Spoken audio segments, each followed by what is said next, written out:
Hey everyone, this is a sidebar continuation SideBar. of the show where we was talking about performance punishment. Performance punishment. Man, can we talk about this topic? My name is Dice. I'm Austin. Okay, we got the pleasantries out the way. Nope. Now- Nope. Nope. Nope. Nope. We No. did? No. All right. You pause for a... You know what? You're trying to skip over shit. I don't like it. I need to know what you're smoking. Oh, you are absolutely correct. This is a cigar podcast. Yes. God. You see what... Ladies and gentlemen who listen to Leadership with the Ladies, you see what I have to deal with every freaking episode? This is what I have to deal with. Motherfucker wants to skip over the podcast, wants to skip over the cigars for a cigar podcast. Tell me what sense that makes. I'll wait. Go ahead. I'll wait. How about I just practice? Yeah, how about I just tell you what I'm smoking? Hey, that sounds like a great idea. I like that idea. Why don't you start out with that? I have inquired. No. Acquired. I have been given. I say it my way, motherfucker. I have been given a Macanudo Inspirado White. You know who gave me that? I do know who gave that to you. Oh, perfect. Well, thank you for sharing with me, sir. You're welcome. For those who don't know, I gave it to him. I sent it to him. I hope you enjoy it. It's a good one. What Hennessy are you pairing that with? Let me guess. VSOP. Boom, nailed it. Yes, sir. Yeah. Ding. If I had like a magical bell or cowbell or ding ding ding ding. Yeah, that works. I'll be your bell. I'll be your huckleberry. I'm your huckleberry. So, Huckleberry, what are you smoking? Well, I'm smoking an ADVentura, the Conqueror. You know who gave this cigar to me? You know how I got the cigar? He must be an awesome fellow. I've heard he likes to skip over certain aspects of a cigar podcast. I am happy to share that with you, sir. I'm happy you gave it to me. I know you're not pairing it with Hennessy, even though I will always say perfect cigar to pair with Hennessy. What are you pairing it with? I am pairing it with Esprit de Cru Crystal Rum. It's got like a kind of a hauntingly sweet finish. I'll read the bottle. Subtly sweet with a hauntingly fruity finish. It's an elegant and deliciously nuanced spirit. Jeez, I cannot read tonight. How much of that bottle did you drink, sir? That much? That's enough. Yeah, about a quarter. Awaits to show you what a craft distilled crystal rum is about. Anyways, it's delicious. It's sweet. It's a little bit fruity. It's good. It's pairing well with this. I'm getting hay off of this right now. All right. I'm definitely in the creamy direction. Yeah, hay is what I'm getting. But all right, performance punishment. What do you know about performance punishment, Dice? You ain't been punished in your life. Whoa, contraire, mon frère. There's been so many times. I can't say so many times. There's been a few times where I know I'm like, I much rather be doing something else than this job right now, because I know Tommy, Timmy, and Toddy are fucking doing whatever they want in life, but here I am stuck doing a remedial task that I only because I'm good at what I do. Yeah, hate it. So I want to. We didn't get to talk about this in the main show, but I want to ask you what your thoughts are. I feel like I might know the answer, but I want to ask on air. What do you feel about smoke breaks for those of us who don't smoke cigarettes But like you get into like let's just say I'll give you a scenario, right? You get into a task, and 3 of your teammates go, yeah, we started this task. I'm getting frustrated. I need to go take a smoke break. But you don't smoke. Obviously, you smoke cigars, but you don't smoke a cigarette. So you can't go take an hour smoke break. You can't take a 15-minute smoke break. So you're stuck there trying to finish the task while they're off smoking their cigarettes. I will tell you from firsthand experience that has happened. I'm stuck working by myself, making the mission happen, making the task happen, performing well for the organization, and these motherfuckers are smoking. So after months of that happening, you know what I did? I went out and I purchased a pack of cloves. I don't know if you ever smoked cloves before, but it's like almost cigarette. It is cigarette shaped, but it's not. Of course, it's cloves. And I would go on a smoke break with them. I'm like, nah, this isn't going to happen.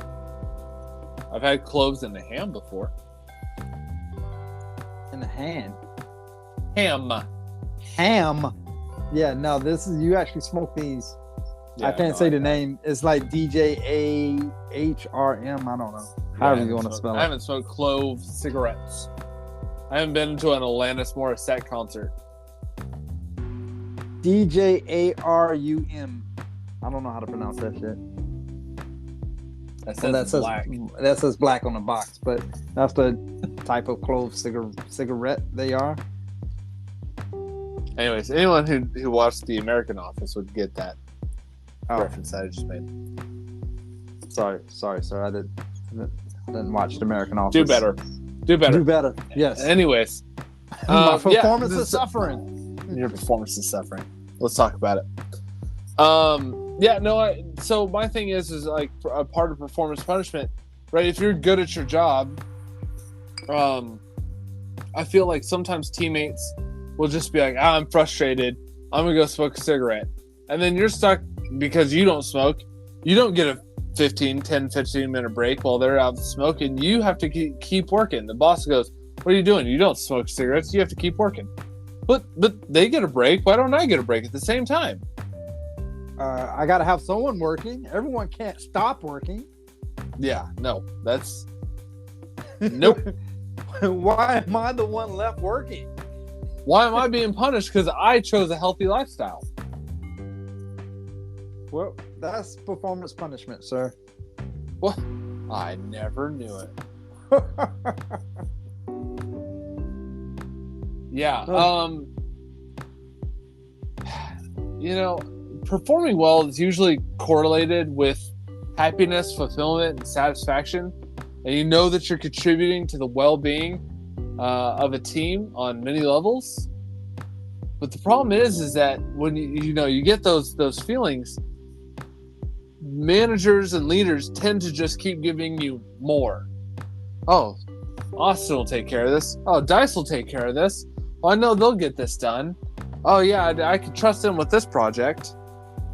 I have a question for you, but before I ask the question, the problem with that is once a leader, or I shouldn't even say a leader because they're fuckboys. Once a higher ranking person figure that out, that you're the go-to guy, like no matter what happens, you're the one that's going to make it happen. Yep. You're going to get called on. Yep. Have you ever been in let's say a group of 5 and the boss comes out and he releases everyone to go home and except you. Austin, I need you to stay behind. Yep. Actually, you did that to me. Like, why do you want me to stay behind? Everybody else is going home to play Monopoly with their family, but you want me to stay behind? Yeah, you did that. How the fuck is that fair? Yeah, well, yeah, that's because maybe I wanted to hang out. Maybe I was like, hey. That's not the case. You wanted the task done, and you knew that I would get it done, and all the other people are fuckboys. What? Did you really think I would do such a thing and punish you for your performance? Yes. Yeah, I yes, 100%. You know why? Because I want it done right the first time. Yeah, no, I know. And you even told me that at the time. Hey, I'm keeping you back because I want this done, and I want it done right the first time, so we don't have to deal with this. I'm like, all right. Yeah, I've had that happen, and the first couple times I was like, man, this is badass. I am a badass motherfucker right now. Like, this is the shit. Like, he wants me out of everybody else to finish this because it's an important task and I am on top of it and I got it. I am such a badass motherfucker. I was hand selected. Hand selected. After about the, I don't know, 4th, 5th time, I was like, this shit is bullshit. The fuck? Why can't you keep those motherfuckers back and let my ass go? Because I'm getting punished because I can do shit right and they can't fucking seem to get right? This is bullshit. Yeah, that's oftentimes I'm working, I'm like, why does my boss let this happen? If they suck, shouldn't they be punished for sucking? Yeah. No. Actually, I specifically remember a time I was first starting out in my career, and every Friday we had to sweep and mop the building. We didn't have a cleaning crew, so to help keep the building clean, we had to sweep and mop. No big deal. Everybody pitched in, but I was told not to pitch in on sweeping and mopping. I had to keep working on the project. And I was like, to me, I was like, that's kind of cool because I don't mind. I'd rather do this than sweep and mop, so it's fine. After about the 5th time, I was like, why am I getting treated differently? Because now I'm ostracized from the group of my team because I'm sitting here going, I'm still working, and they're telling me, hey, you got to quit working. Nope, can't quit working. Boss said I have to keep working. And they're feeling like, well, why does he get to keep working? Well, no, you have to do this remedial ass bullshit task. I don't know. That's what I was told. I was definitely ostracized. Well, how come you never get the mop? Well, that's because I get shit done. Yeah. But I was younger and I was cocky about it too. So I was like, I'm sorry, you suck at life. Yeah. I tried not to do that because after about a month, 2-3 months of me working like that, they were like, do you think you're better than your teammates? No, I don't know if I'm better than my teammates or not. I just do what I'm fucking told. And then like my other coworker was like, I can tell you right now he's goddamn better than the other teammates. I'm like, all right. Well, I didn't say it. He said it, but I didn't say it. It was bad. Yeah, no, I have directly asked before, like, I don't understand why this is happening. I guess I kind of appreciate it, but I just kind of want to know. And I was told it's because you are a high performer. You are an achiever.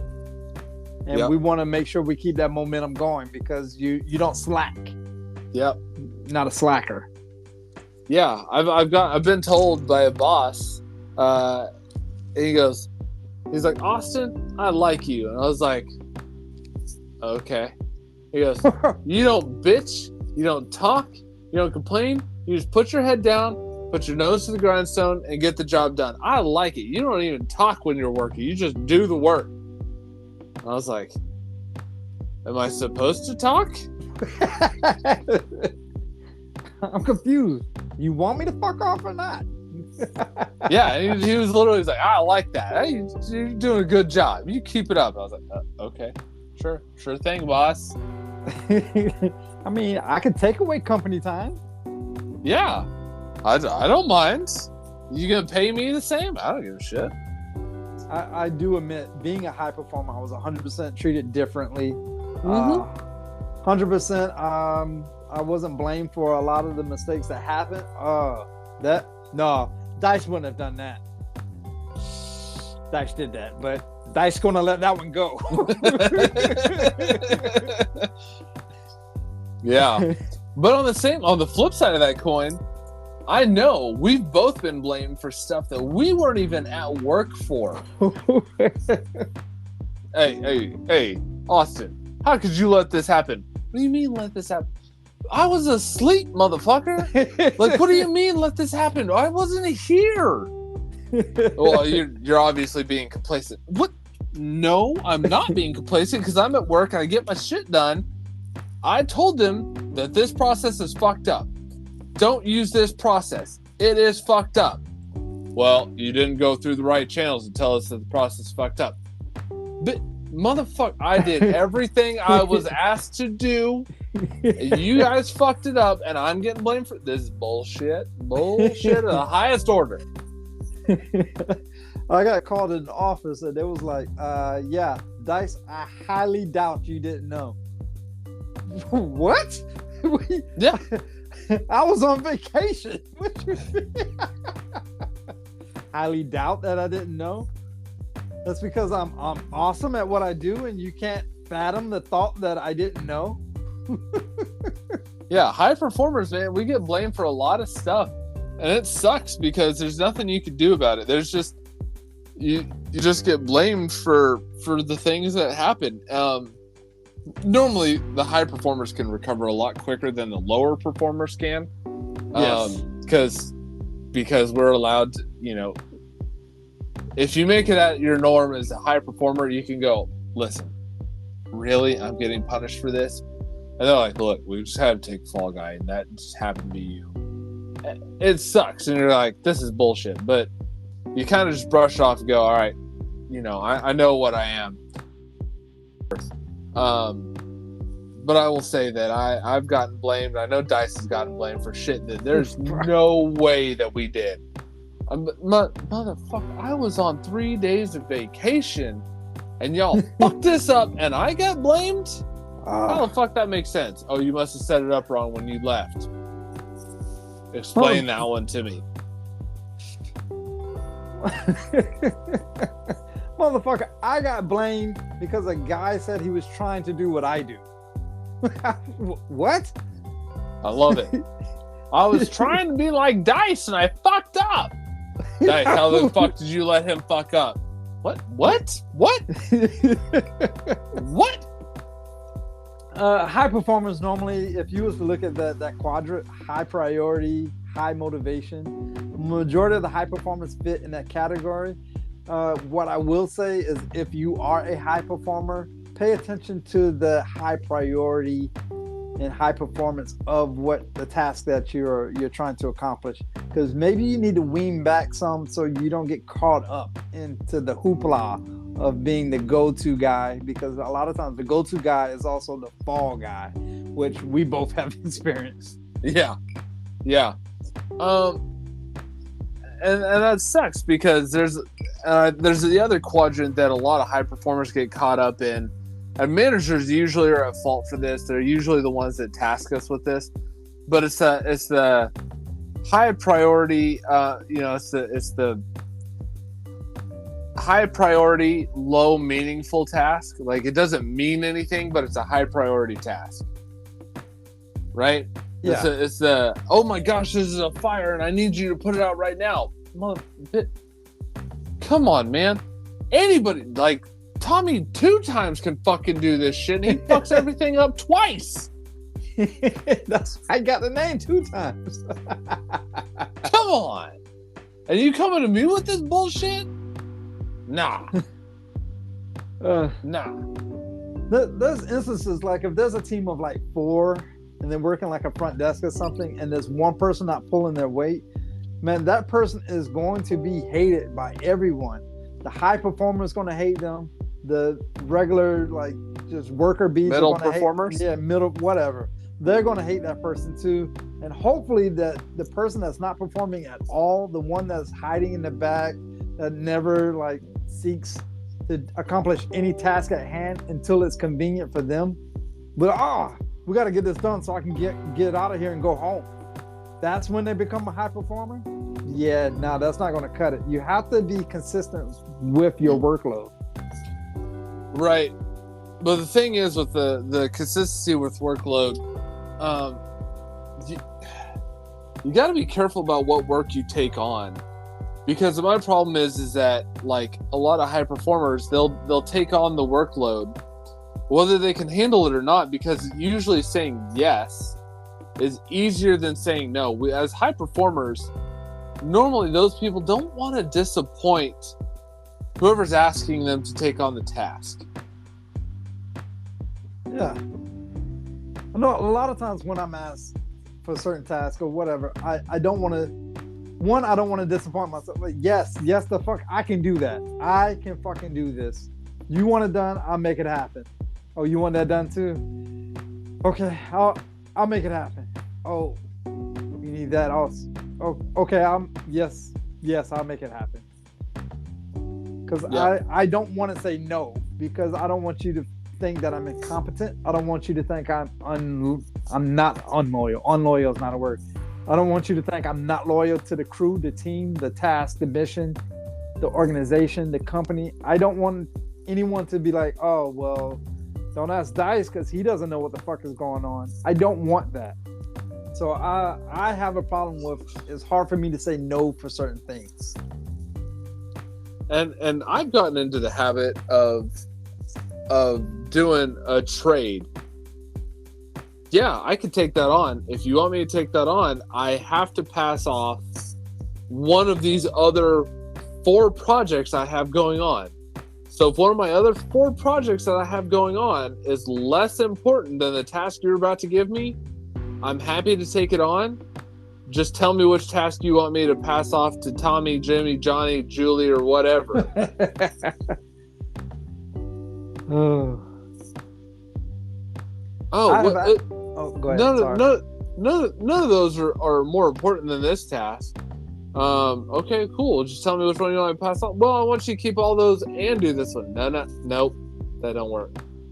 I need to know which one because I only have so much bandwidth.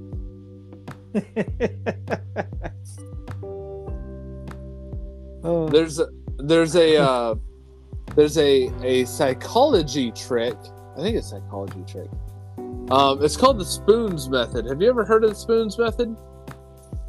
Elaborate. Okay, so at the beginning of the day, your spoons represent your energy, your total energy for the day. So, let's say S&Gs, right? Let's just play this out. Your spoon, you have 5 spoons to start the day off with. Getting ready and going to work costs half a spoon. Right? Now you have 4.5 spoons for the rest of the day. That's all you got. Right? Okay. Because otherwise you're going to go into debt. So then you go to work and that takes 3 spoons. And then you go, okay, I go home and I cook dinner. That takes another half a spoon. So now you have 1 spoon left, right? If I did my math right, that's 4 spoons. Yes. So you have 1 spoon left. Your kid wants you to play with him. Your wife wants to have a conversation about finances. You got to feed and walk the dog. That takes another at least 3/4 of a spoon for your last part of the day. And then to get ready for bed takes the last spoon, right? That's your all of your spoons for the day, right? Mm-hmm. Your boss comes in and says, hey, I need you to take on this project. So now instead of taking 3 spoons at work, it takes 3.5 spoons to finish your work day. Now, you don't have the energy to play with your kid, talk to your wife about finances, or get ready for bed. You have to figure something else out. The idea is, this is a task prioritization exercise. If I only have so many spoons in the day, I cannot take on more tasks without sacrificing some tasks. Otherwise, I'm going to be in a spoon deficiency, which is impossible. If I only have 5 plastic spoons, and you're breaking spoons off, I only have that many for the day. Right. Does that make sense? Yeah. So I get into that's how in my mindset, I get into the trade-off mindset.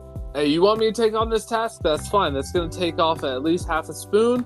So I need to give you a half a spoon worth of tasks back and transfer that to somebody else. Otherwise, I'm not going to have enough to do what I need to do to end the day. Otherwise, I'm going to start experiencing burnout, motivation loss, depression, sleeplessness, all of these things. I was asked by my boss for a very specific task, and I was given some time to think about this task. I gave the answer of no. I was like, I weighed everything. If you look at your spoon method, I look at the spoon method, and I was like, yeah, I just don't have enough spoons to do this. So I was prepared to say no, but in my mind, because I had so much time to think about it, I was rewriting my resume. I was like, this is it. I'm going to say no. I'm getting fired. This is it. I'm getting let go. I don't have enough spoons to make this accomplished.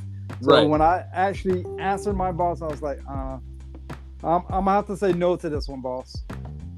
And I'm ready for whatever the consequences was. There was no consequences. There was nothing. I'm a valued employee, so I was still withheld for that employment, and I still was given the job. I just didn't have that task on my plate. I was able to say no, but because I'm such a high performer, go-getter type of person, it kind of murdered me a little bit inside to actually say no. It ate at you. Yes, I cannot do this task. I just don't have the bandwidth to perform this task. Please pass it to someone else. Yeah.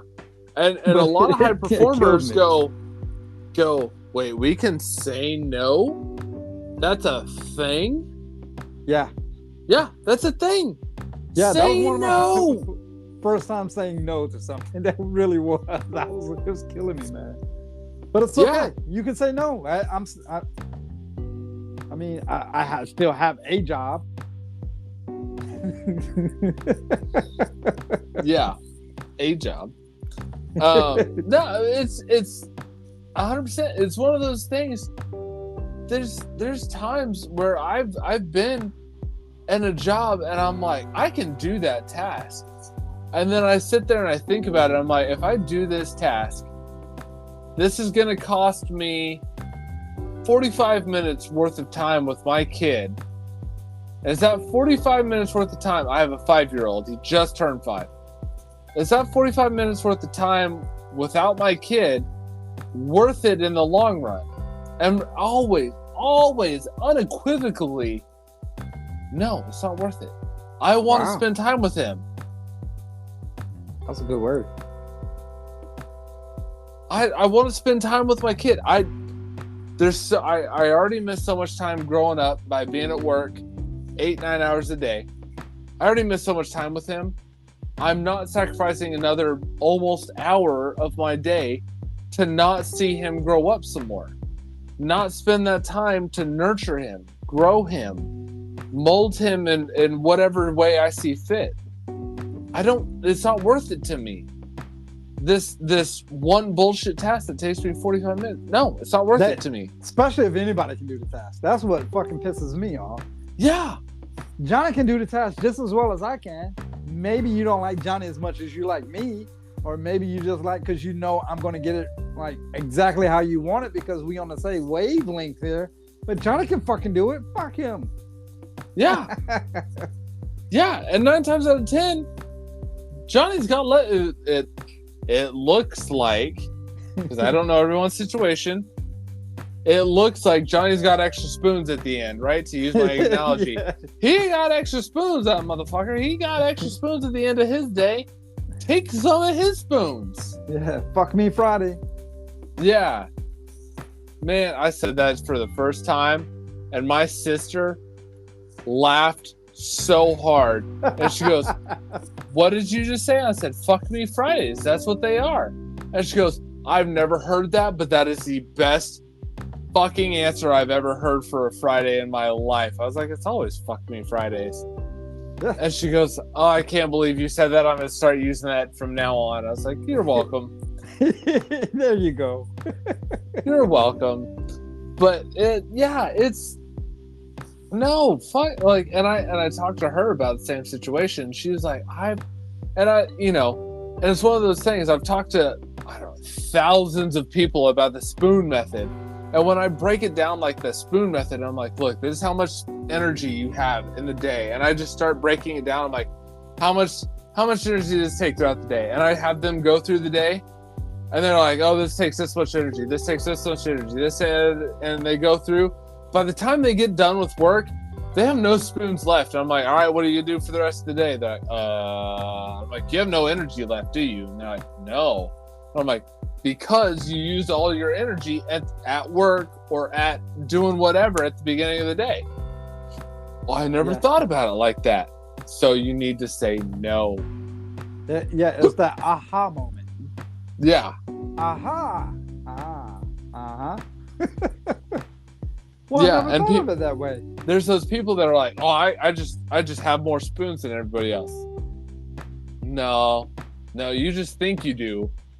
And that's why you end up getting burnt out. That's why you end up going, man, I hate this job. Man, I really wish I had a different job. Man, I can't wait for Friday. Man, I can't wait for this. Oh, I can't wait to go home and drink, some beer. Or I can't wait to go home, drink some whiskey or cognac or whatever. Yeah, you said it. Hey, I'm here for you, bud.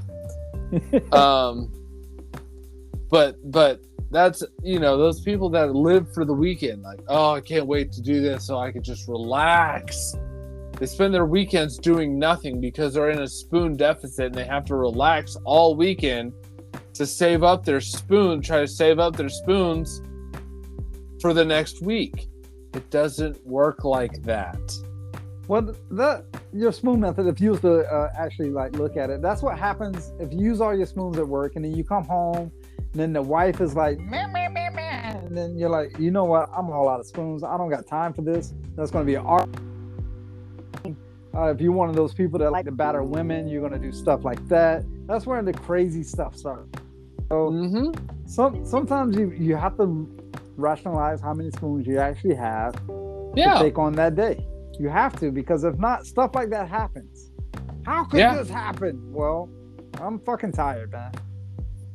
Yeah, and that's, I used to work in a job where they said, hey, worst case scenario, I will not allow you to work over 12 hours a day.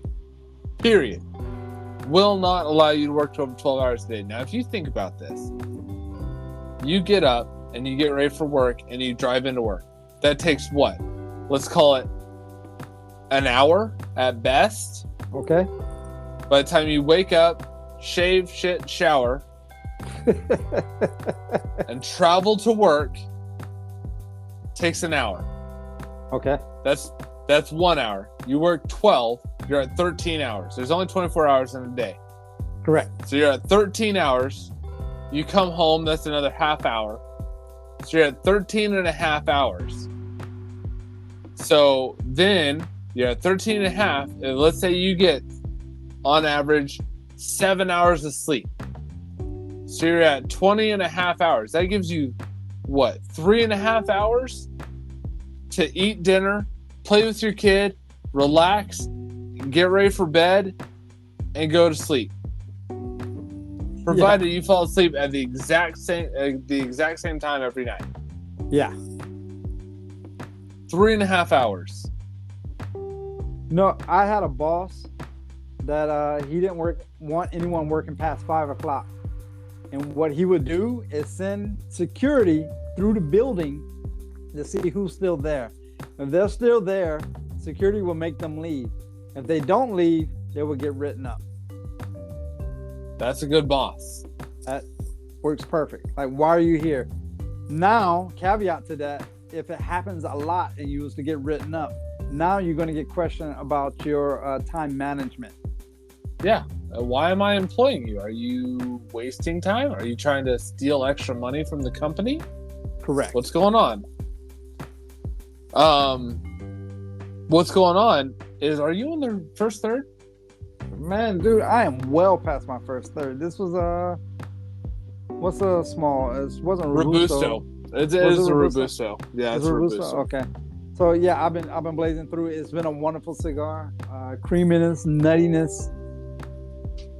Oh man, I'm almost in this. I'm actually in the second third, and the citrus is coming through, and the citrus is not pairing perfect with this Hennessy. But I have a Hennessy that it will pair perfect with. So you sent me 2 of these, 2 or 3. You sent me 2. I have sent more you of these. some. Yeah, I have more of these, so I will pair it with a different Hennessy, maybe a Hennessy White to go with an Inspirado White. So I think I have the perfect Hennessy to match with this. Nice. White pepper and hay. White pepper and hay. That's interesting. I got more of a caramel, but okay. Well, your drink is actually sweeter than Hennessy, so maybe it's pulling that caramel away. I don't want to put that in your dome, but it's a possibility. I just get hay and white pepper. I got another one of these. You sent me another one. So yeah. I'm excited to try one of these off air, where I can really sit and think about this. But yeah, white pepper and hay is what I'm getting. It's not a bad combination by any means. It's good. Burn light is not the best, but it's definitely a good cigar. I've enjoyed it. But yeah, I'm well. I think I'm well past my first third. But yeah, performance punishment. Man, I can go on and on about this because I actually had a conversation with my sister about this, and my sister and my whole family. So to give insight, I'm the youngest of three. Nobody takes what I do. Well, I shouldn't say what I do. Nobody takes my opinions somewhat seriously. They all kind of, oh yeah, you're the youngest. You'll just get there eventually. But when I had my conversation with my sister about, she was talking with her boss, and she goes, I think I just need to say no about this job, and and I kind of said, well, my question is, do you think if you say no, you're going to get fired? She goes, absolutely. That's exactly what I think. Yeah. And I said, try it. She goes, what do you mean try it? How do I try saying no? I said, just say no. Next time they ask you, can you do this? Just say no, but this person could. And see what they say. And she goes, yeah, that won't work. I said, just try it. What's the worst they're going to say? And she goes, all right, well, I'm going to try it. She was thinking about quitting anyways. So she tried it. And sure enough, the boss goes, oh, okay. Yeah, you got a lot on your plate anyway. So yeah, you're right. I should task this other person. And she was floored. My sister was floored. She called me up. She goes, Austin. I said, what? She goes, I tried saying no. I said, oh yeah, how'd that go? She goes, they gave it to somebody else and I'm off scot-free. And I said, oh, well, how'd that work out for you? And she goes, I'm so happy. I said, huh, weird. She goes, they gave it to somebody else. I said, maybe, now imagine what your life would have been like had you said no the first 16 times that they gave you extra tasks. She goes, oh my gosh, I fucked up.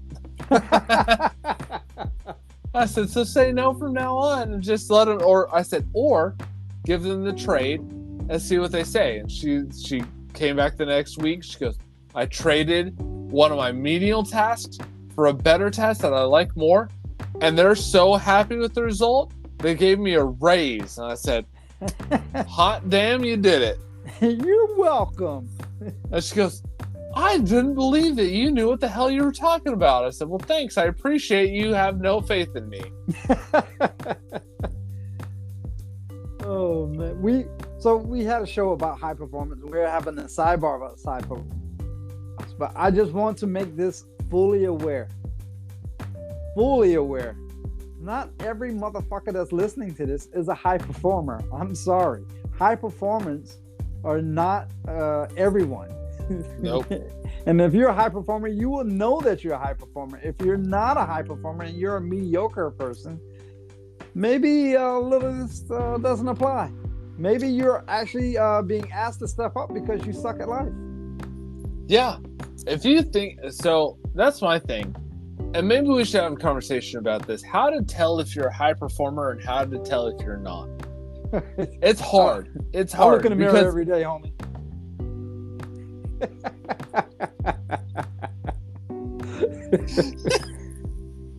I wake up in the morning and I piss excellence. What do you do? Yeah, it's that BDE. I can't help it. Yeah. I've woken up in the morning and I was like, man, I don't have it today. I don't have it today. I'm my spoons are already gone. I'm in a deficit. I'm already done. And those are the days that I just sit there and I do the bare minimum, call it quiet quitting or whatever you will. I do the bare minimum and my boss goes, "Are you okay?" And I go, "Look, I'm really tired. And I have vacation coming up in about 3 weeks. I'm just burnt. So I need my vacation time." And they're like, "Well," and usually what my boss ends up saying, and it surprises me, if I have a good boss, they go, "Is there anything we can take off your plate that might actually help you better?" I'm like, actually. And I list off the stuff that they can take off my plate that Timmy, Jimmy, Johnny, Julie, Johnny can whatever do. And they're like, "Yeah, we can give that to that person." I'm like, "Oh, that would save me so much time and energy." And they go, "Done." And I'm like, oh, shit. And I smack myself like, oh, I could have had a V8.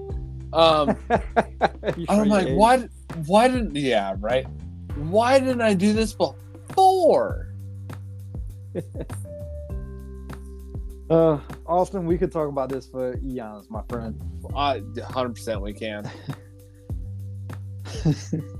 Talked about it for a full episode and a sidebar. And I can keep going. We can still keep going. I will admit that this Macanudo Inspirado White is a perfect cigar for limited times. I would definitely have a box of these in my humidor ready to go when I'm ready, when I just want something, just to smoke on. There's no frills. This isn't like, "Oh my God, you should definitely try this." This is a perfect, okay, I want a cigar. So I would definitely have a box of these. So I would actually say this is box worthy. So that was my second box purchase. These Inspirado Whites. And it's funny because I sat there, and the reason I bought the box was because I was like, this is a good deal. And I talked to the wife. I was like, "Babe, this is a good deal." And she goes, "Well, do you like the cigar?" And I said, "Honestly, I don't remember." And she goes, "So you want to buy a box based off of the cigar you don't remember?" I said, "Yes." She goes, "But it's a good deal." And I said, "Yes." She goes, "Okay, sure." I said, "Look, it's a good deal." Because I think I bought it on sale. I said, "It's a good deal." I said, "The worst case scenario, I have a box of cigars that I just pull out for no reason other than to smoke. I know that I like the cigar, but it's not like, oh my gosh, this is the best cigar I've ever had." I said, "But it's just a well put together cigar that I can't complain about." Yes. And she goes, "All right, we'll buy the cigar." And ever since then, I'm like, I sit out here and she goes, "Hey, you want to play a card game?" And I'm like, "Absolutely." She goes, "Well, you want to go outside and smoke a cigar?" "Absolutely, I do." So I pull out a cigar, Macanudo Inspirado White. And I'm like, oh, I'm just happy that I get to sit and smoke a cigar. I can't complain about the cigar. The draw is good. The burn line's good. The taste, the flavors are good. I have no complaints. This ADVentura Conqueror, the Conqueror, as the band says. I can't complain about this cigar. I don't know the price point because you gave it to me. I would say that I would not be upset if I had a box of these. Perfect. I agree. I would definitely be purchasing a box of them. To be honest, I don't know the price point either. I was given to remember I went to TPE. They provided me with some. I told them I had a co-host, and they gave me a little extra, and passed them on. Yeah, these are another cigar that I would be happy to sit there, smoke, and play cards. and drink and enjoy. A couple of my friends have asked me. They said, "Hey, when are you coming down for poker night?" I said, "Oh, well, I'll be for poker night," and they always ask me because they're lazy bums and they're cheapskates. Are you bringing cigars with you? Yeah, for me, assholes. But I usually pack a few extra just in case. And I would not be upset if I packed a few extra of these, depending on the price point. I would not be upset if I packed a few of these. I can definitely see that. Why is it that once someone figure out you're a cigar guy, like you're just gonna feed cigars to everyone? High performer. I'm gonna say no. I'm gonna say no to this one. I'm gonna tell a story real quick. All right. But completely off subject. My buddy was talking to me, and I did the math, right? Just rough estimate math. And he goes, "Hey, do you want to go to an outdoor festival?" And I was like, "Outdoor festival?" And it's a Scot festival, so it's a Scottish festival, right? Okay. And I was like, right? Me being a redhead, I was like, done. I'm there. He goes, "Oh, there's a whiskey tasting or a Scotch tasting," and I was like, even better. I'm there. And he goes, he was talking to me. He goes, "Oh, my brother wants to go to a cigar lounge." I was like, "Nah, I'm good." And he goes, "Well, explain." I said, "All right, look, to go to a brick and mortar and buy drinks, I'm going to spend at least $10 per cigar, plus probably at least $8 to $10 per drink. So if I buy 2 cigars and 2 drinks, I'm looking at $40 a pop. $40 just to go enjoy a cigar at a cigar bar." I said, "You're talking an outdoor festival, right?" And he goes, "Yeah." I said, "Okay, I can smoke some of my own cigars for way cheaper than that, and get Scotch tastings and drinks for $20. Why would I not do that?" And he goes, "Are you going to bring me a cigar?" I was like, would you like a cigar? Because I have plenty and I would happily share with you. And he's like, yes, please. Okay. He was talking about leaving a festival early so we can go to a bar. And I was like, no, I'm good.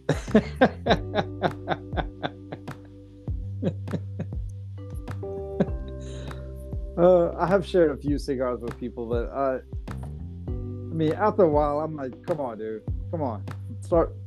Pay me back or something. I don't know.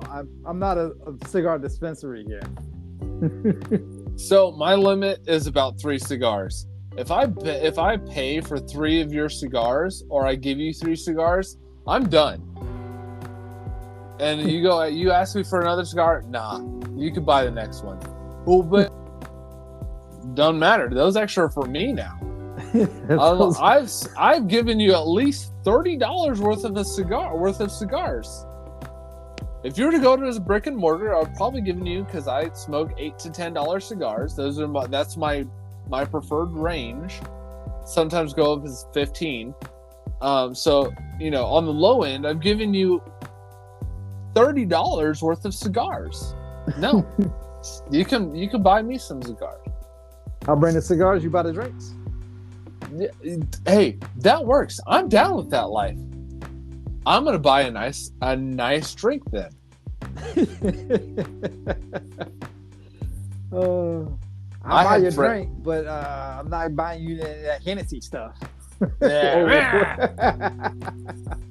I had a couple friends, and they went to a cigar bar with me. It was a buddy. It was 2 buddies, one of their wives, and then me and my wife. And I bought the 2 buddies cigars, and they bought me drinks all night. And I was drinking smoked old fashions. Now this was like, you speak my language. Yeah, so they were smoking wood chips in a little container, and then serving me on a board, serving me the container with the smoked old fashioned. So I got to lift it up and smell the smoke. And it was amazing. And those, amazing. Yeah, those drinks were about $12 a pop.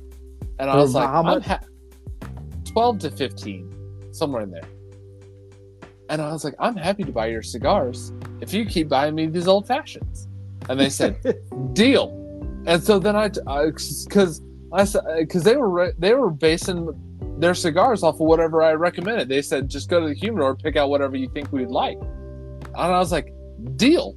I was buying them $8 to $10 cigars, and they were paying me for $12 drinks. I was happy with this deal. I would say yes to them.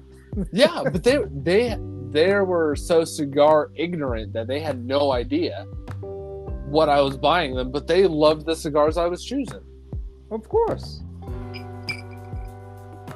Sounds like you're empty, sir. No, I still got some left. I'm not going to refill quite yet. We're going to get to the end of this here. Tink, tink, tink, tink. What you hear is I don't have an ice sphere. I have what's that? The stainless steel sphere? Yeah, it's a stainless steel whiskey stone, basically. Yeah, well, that's what I'm using in here. Yeah, I know. Because I didn't want to water it down. Yeah, don't blame you. But, all right, so we've talked about even more performance punishment. Punishment for being a high performer. Learn to say no. Learn to trade off tasks that you don't want for tasks that you do want. You'll be a lot happier. Learn to say, hey, boss, I don't have the capability to take on this task unless I give you another task or I pass the task off to somebody else. 9 times out of 10, unless you have a really bad boss, your boss is going to go, yeah. I can pass this menial task off to so-and-so. That's fine. Just train them on them. Train that person on it for 2 weeks, and you don't have to worry about it again. Done.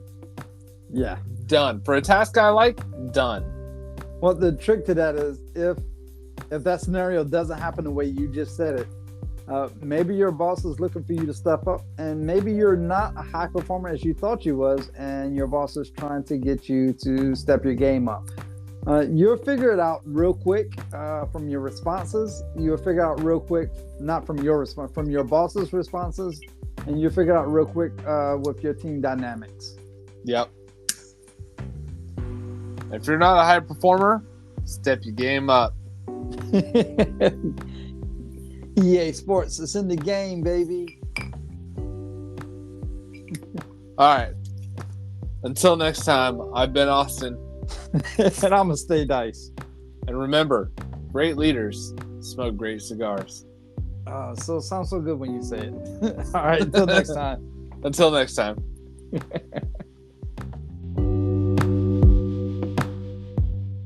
Thank you for listening to Leadership of the Leaf. The comments and opinions expressed by the host and guests does not reflect the opinions of those that broadcast this show, nor does it reflect any of our affiliates.